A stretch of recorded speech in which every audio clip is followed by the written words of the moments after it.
नमस्कार। शारदावाल निकेतन माध्यमिक विद्यालय मारवाड़ मुंडा में आप सभी का हार्दिक स्वागत एवं अभिनंदन। आज हम कक्षा 7वीं सामाजिक विज्ञान विषय में पाठ 6 नगर, व्यापारी और शिल्पी जन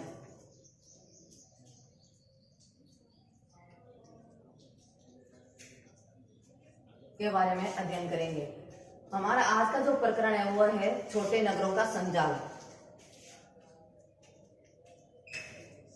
प्रकरण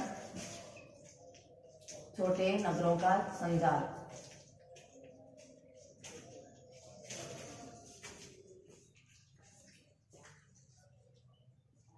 इसमें हम देखते हैं तो 8वीं शताब्दी के समय उपमहाद्वीप में छोटे नगरों का विकास हुआ था।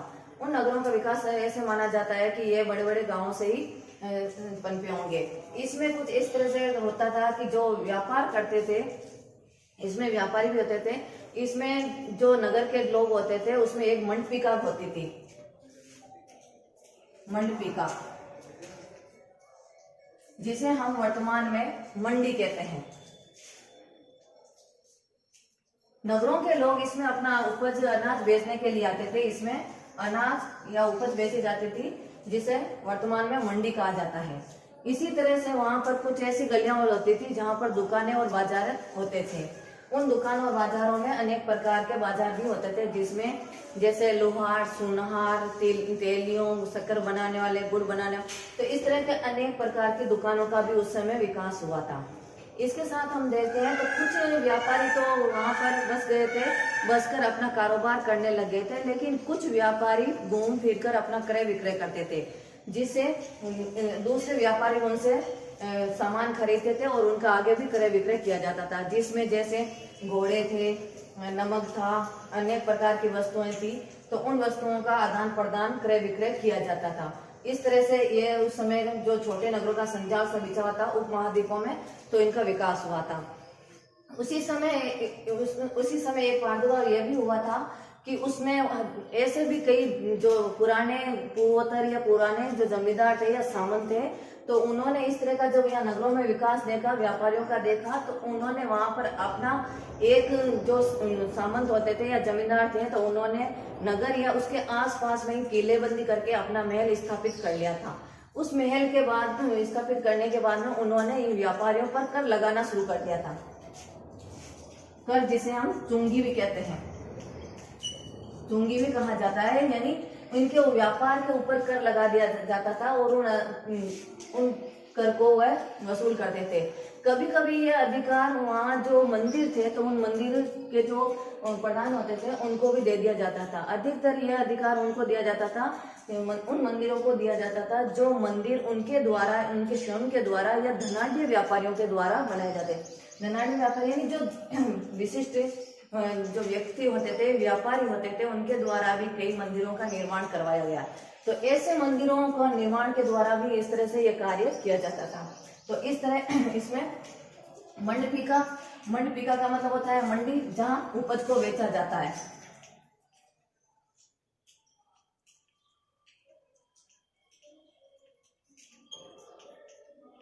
तो ये 8वीं शताब्दी से व्यापारियों के द्वारा जो आदान प्रदान किया जाता था, क्रय विक्रय किया जाता था, उसके बारे में बताया गया है। मंडपिका यानी जो वर्तमान में हम उसको मंडी कहते हैं, जहाँ अनाज बेचा जाता है। दूसरा इसमें यह आया कि कर उन सामंत या जमींदारों के द्वारा लगाया जाता था जो विशिष्ट होते थे, और उनके द्वारा नगर या उसके आसपास में किलेबंदी करके अपना मेल स्थापित कर लिया जाता था। और जो व्यापार करते थे उन व्यापारियों के माल पर चुंगी या कर लगाया जाता था। इसका अधिकार कई बार मंदिरों को भी दिया जाता था। मंदिरों उसको देते थे जो स्वयं के द्वारा निर्मित होता था या फिर धनाढ्य व्यापारियों के द्वारा बनाया जाता था। तो इस प्रकरण में हमने देखा कि मंडपिका शब्द आया है, उसका वर्तमान नाम मंडी है। इसके साथ में यह भी था कि बाजार और दुकानें भी स्थापित की जाती थी, उन्हें हट कहा जाता था। हट, जो वर्तमान में उसको हम हाट बाजार कहते हैं, हाट बाजार। हाट बाजार का मतलब ये होता है कि ये गांवों में लगाया जाता है, जिसे सप्ताह में एक बार लगाया जा सकता है, या फिर महीने में एक बार लगाया जा सकता है, या फिर 15 दिनों में एक बार लगाया जाता है। तो इसको साप्ताहिक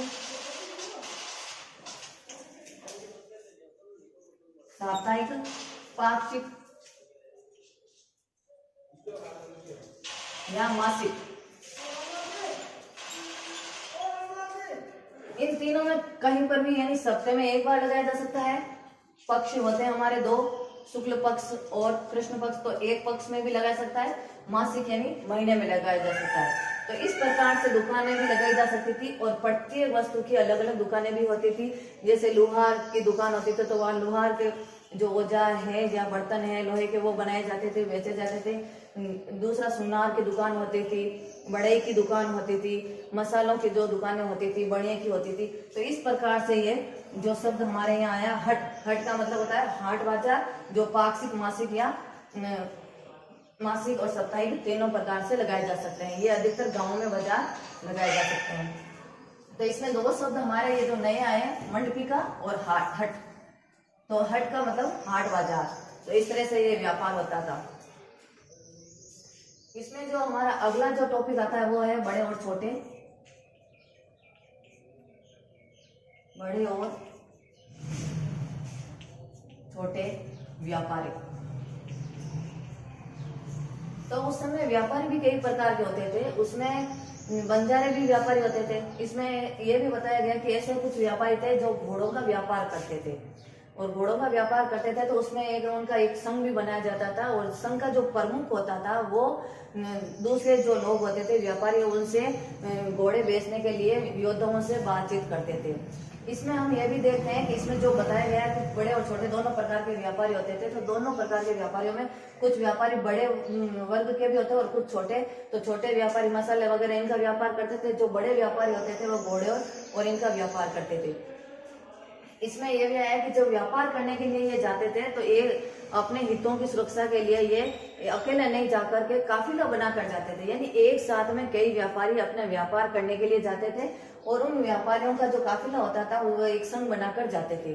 तो उन संघ में ये जाते थे। तो उस समय दक्षिण भारत के 8वीं शताब्दी में जो व्यापार के ये संघ बनाए गए थे, उसमें जो प्रसिद्ध दो संघ थे वो थे, एक था मणिग्रामम, ये प्रसिद्ध संघ था, और दूसरा जो था वो था नानादेश। ये दो प्रसिद्ध संघ थे, और संघ को उस समय गिल्ड भी कहा जाता था। संघ, इसको गिल्ड भी कहते थे, गिल्ड भी कहा जाता था। ये दो प्रसिद्ध संघ थे जो काफिला बनाकर व्यापारी अपने 5, 10 या 15, 20 जो भी व्यापारी होते थे एक साथ काफिला बनाकर जाते थे। उस समय जो होता था ये प्रायद्वीप के अंदर और एशिया के दक्षिण पूर्वी भागों में इसका अधिकतर व्यापार किया जाता था। तो इस तरह से जो हमारे ये दो शब्द आए इसमें नानाधीश और मणिग्रामम, तो इसका मतलब है कि ये संघ थे, ये प्रसिद्ध संघ थे जो व्यापारियों का होता है। संघ का मतलब होता है कि कुछ लोग मिलकर एक साथ कुछ काम करते हैं, उसे संघ कहते हैं। तो इस तरह से संघ को उस समय गिल्ड भी कहा जाता था, और ये दो प्रकार के प्रसिद्ध संघ थे। तो बड़े और छोटे दोनों प्रकार के व्यापारी होते थे। जो छोटे व्यापारी होते थे वो इस संघ में मिल जाते थे, और संघ का जो प्रधान होता था वो उनका नेतृत्व करता था, और इस संघ में उनको शामिल करके व्यापार के लिए उनको भी अपने साथ में ले जाता था। और भारत के और दूसरे जो एशिया के जो दक्षिणी पूर्वी भाग है वहां पर भी व्यापार किया जाता था।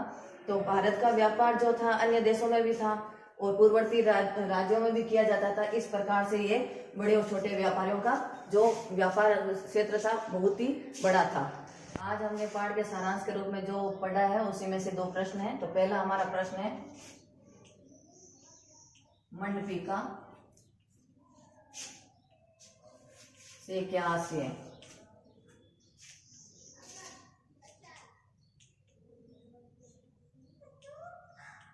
दूसरा हमारा प्रश्न है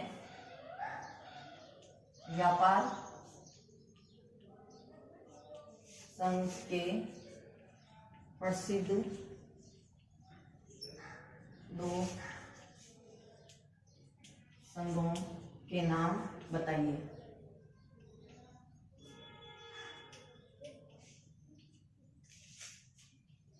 ये 2 प्रश्न है, इन प्रश्नों के उत्तर जो है। धन्यवाद।